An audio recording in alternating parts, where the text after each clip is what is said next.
आपण मैंने तो चिकेन रेसिपी बहुत थर बनई किंतु आज आम प्रस्तुत करवा रेस्टोरेंट स्टाइल केमती आपण मैंने बटर चिकेन पूरा इजी घरे बन खाईपर से रेसिपी आज आपको सेयार करी फुल वीडियो वाच करूँ पूरा ट्रिक सहित जानीपारे।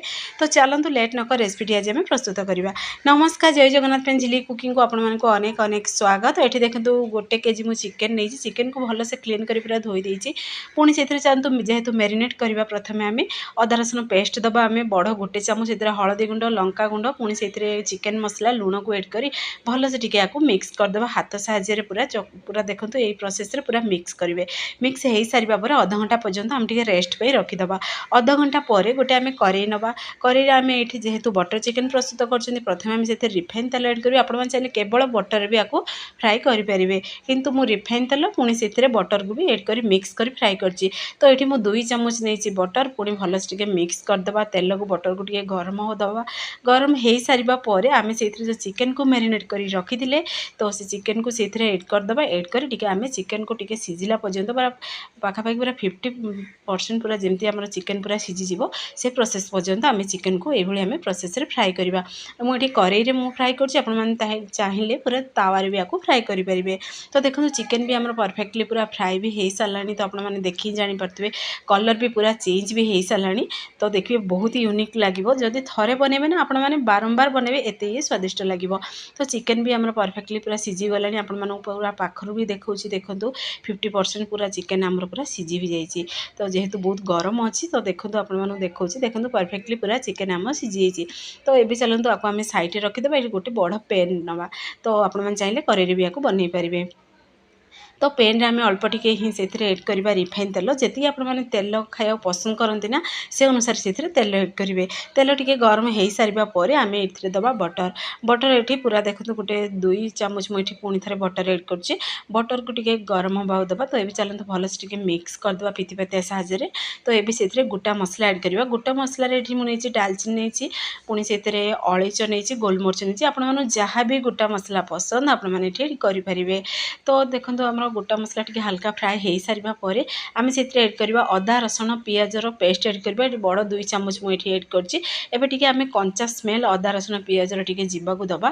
कंचा स्मेल गला आम से एड करवा गुंड मसला हलदी गुंड लंका गुंड पुणी से गरम मसला नहीं पुणी से अल्प टिके मु धनिया पाउडर नहीं जमी आम मसला आम गुंड मसला पोड़ी नजिव से गिना को क्लीन कर आम अल्प टिके दबा पानी एड कर पुणी थे आपको मिक्स करदे मसला को आम परफेक्टली टिके कषि हवा दबा।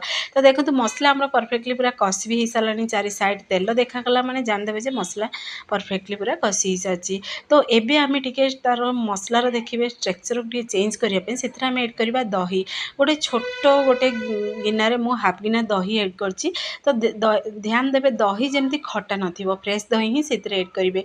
पुणी दबा आम स्वाद अनुसार लुण एड करवा जेहेतु आम चिकेन रे लुण एड करते ग्रेवी अनुसार ही आम से लुण एड कर पुणी थे आपको मिक्स करदे।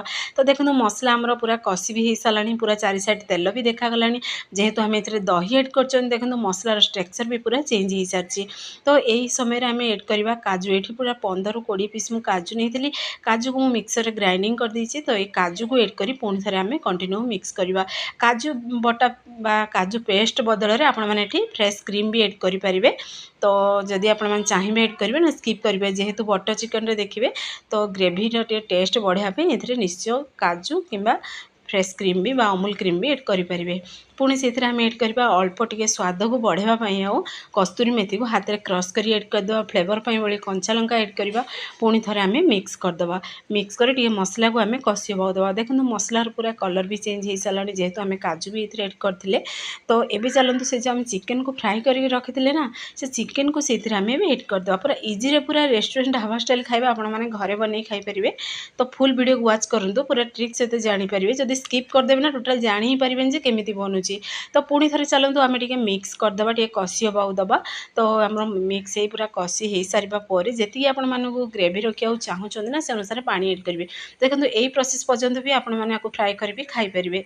तो जेहेतु आम बटर चिकेन बनाऊँ टे अल्प टिके ही से ग्रेवी रखा तो आम से करेई को क्लीन करी आम अल्प टिके ही से पानी एड करवा। तो आपड़ी ग्रेवी रखा चाहिए से अनुसार से गरम पानी ही एड करेंगे। जदि आपने ठंडा पानी एड करदेवे ना से 5 स्वाद आसो। पुणी थे चलते टे मिक्स करी आम ढक्कन को टे बंद करदे पूरा स्लो आंचरे पूरा 5 मिनट पर्यंत टे बनवा।